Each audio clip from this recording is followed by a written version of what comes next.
Hey guys, so Lord here, back again with another review, and today we'll be taking a look at the Hasbro Marvel Legends Spider-Man Retro Series Wave 2 Hammerhead. And before we get into it here, let's first take a look-see at both the front and the back of the packaging. So without further ado, let's get into it.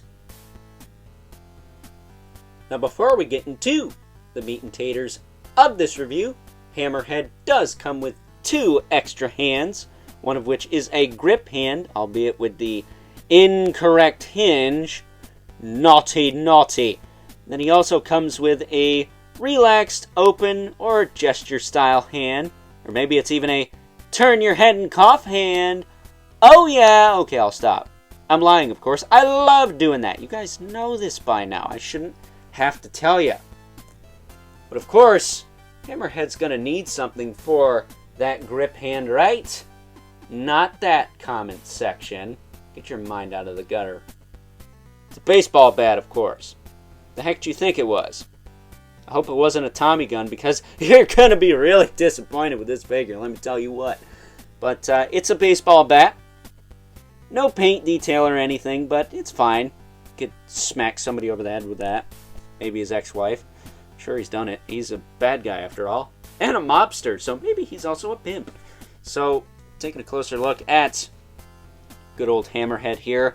Quite possibly the last figure we'll be looking at from Wave 2 of the Spider-Man Retro Series that came out earlier this year for those of you in the States. Those of you lucky ducks in the UK who got it in the tail end of 2021. GFU. Do with that alliteration as you will. Or abbreviation. Whatever. I'm not an English teacher. I'm a schmuck on the internet who reviews action figures. What do you want for free? That said, I like this figure quite a bit. He's probably, I want to say second best of the wave, because the anatomy of the retro Spider-Man body is not great. Not at all. And he's got the V shape. Like, he's a chunky boy. He looks like he could charge right through a brick wall and, well, take out all the bricks. Especially with that flat top of his. I'd like to see somebody make like a custom mobster Frankenstein out of this guy. I think that'd be kind of funny. But at any rate, on top of the fact that he's on an awesome body, he's got a double ball peg. Look at that. Look at all the range you get out of that. Natural range, I'll say. When it says you get more out of a disc hinge, just smoking crack. But what do I know? Again, a schmuck on the internet reviewing action figures. What do you want for free? So, with that being said, his articulation, his head can look side to side, can look up pretty far, down far enough, tilt side to side. Look at that tilt. You have way better tilt with a double ball peg than you do with a freaking lollipop disc hinge. Just saying.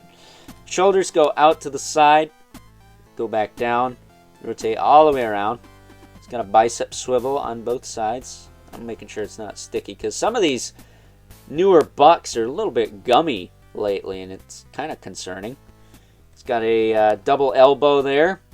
Works okay. You're going to get chunks out of the suit when you put articulation in it. It's the way of the beast. Nature of the beast, whatever you want to call it. His wrists can swivel and hinge. All of them the same way.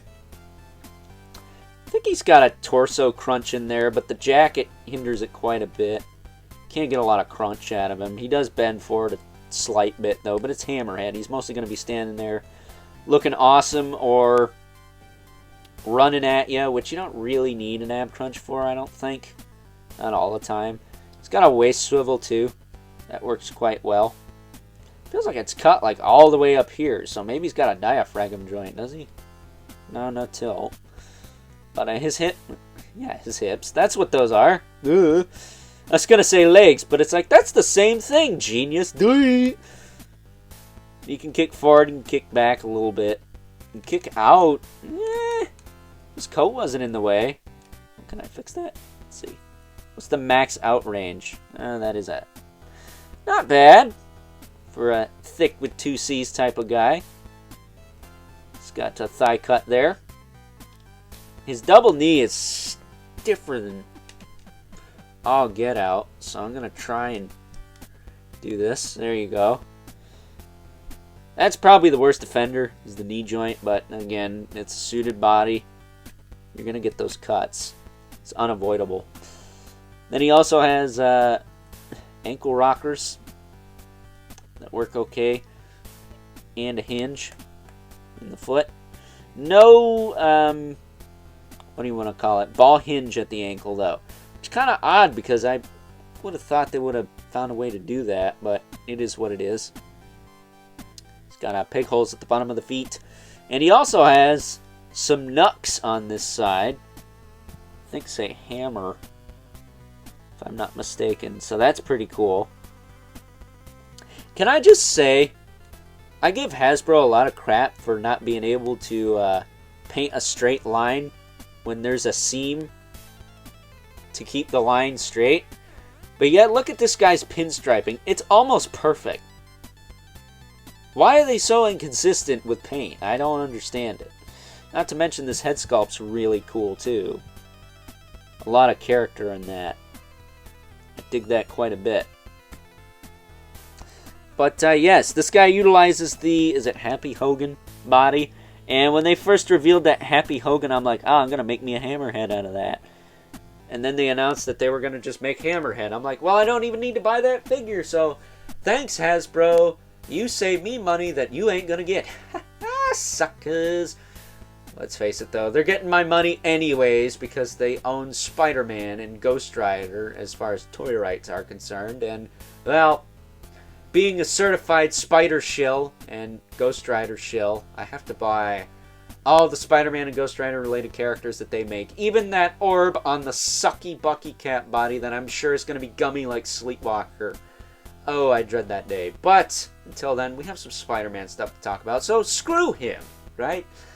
So that being said, let's now move on and take a look at some size comparisons.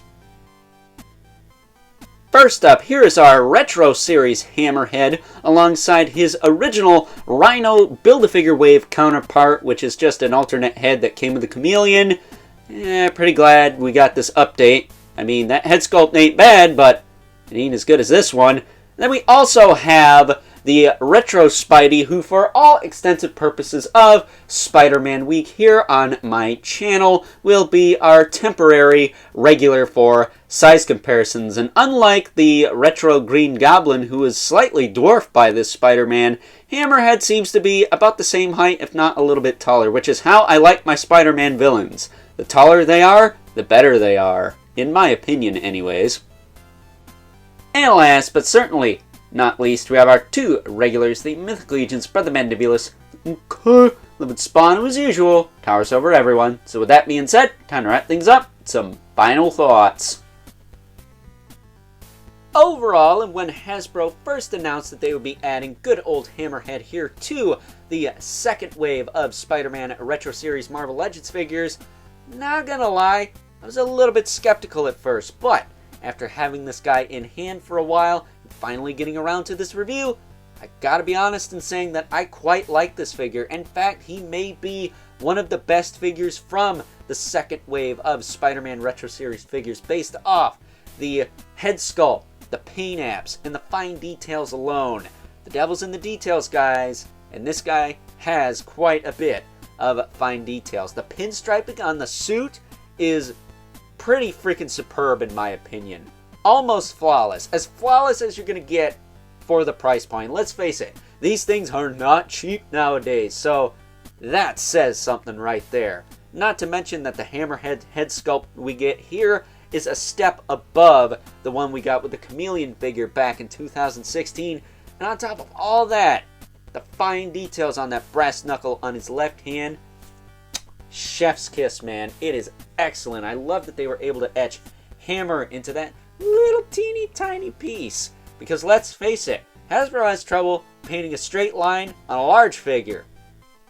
They don't do this stuff often, so when they do, it's very much welcomed in my opinion. Not to mention that this is by far their best suited body in the line. I'm curious how the Mr. Knight figure from the Disney Plus Infinity Ultron wave stacks up. I don't feel like it's as good as this one, but hey, I could be wrong. Haven't picked that figure up yet. Haven't seen it. Have you guys?